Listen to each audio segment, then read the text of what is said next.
ইতিমধ্যেই প্রত্যেক রাজনৈতিক দল আসন্ন লোকসভা নির্বাচনে নিজেদের প্রার্থী তালিকা ঘোষণা করে দিয়েছেন। তার মধ্যে শ্রমিক সংগঠন SUCI এর পক্ষ থেকেও এই নির্বাচনে গোটা দেশব্যাপী প্রতিদ্বন্দ্বিতায় অংশগ্রহণ করছেন প্রায় 151 জন প্রার্থী।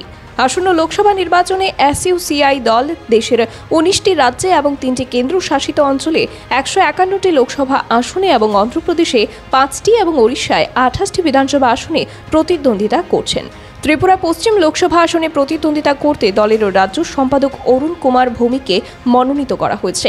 এ বিষয়ে আজ SUCI এর পক্ষ থেকে একটি সাংবাদিক সম্মেলনের আয়োজন করে বিস্তারিত আলোচনা করা হয়। আমরা বলছি আমাদের দলের পক্ষ থেকে আমরা যেমন জনগণের দাবি দাওয়া নিয়ে সারা দেশে সারা বছর ধরে আন্দোলন করি, এই আন্দোলন গেলে পরে যখন ইলেকশন সামনে আসে আমরা ইলেকশনও লড়ি, তখন আমাদের রাজনীতি জনগণের কাছে নিয়ে যাই। আমরা যদি বিধানসভা এবং পার্লামেন্টে জয়ী হই এবং তার প্রমাণও করেছি, আমরা পার্লামেন্টের ভিতরে এবং বিধানসভার ভিতরে জনগণের কণ্ঠকে পৌঁছে দিই, তাদের দাবি দাওয়া নিয়ে লড়াই করি।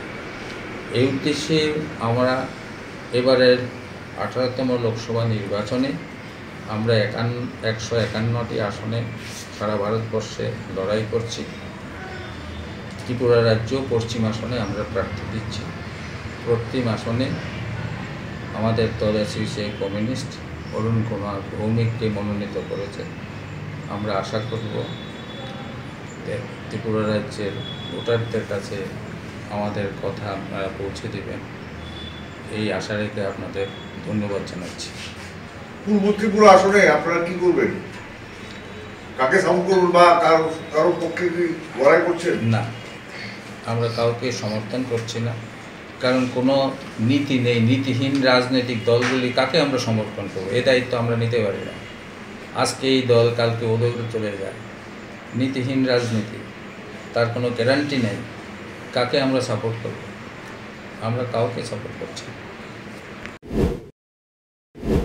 ব্যুরো রিপোর্ট, খবরের প্রতিবাদ।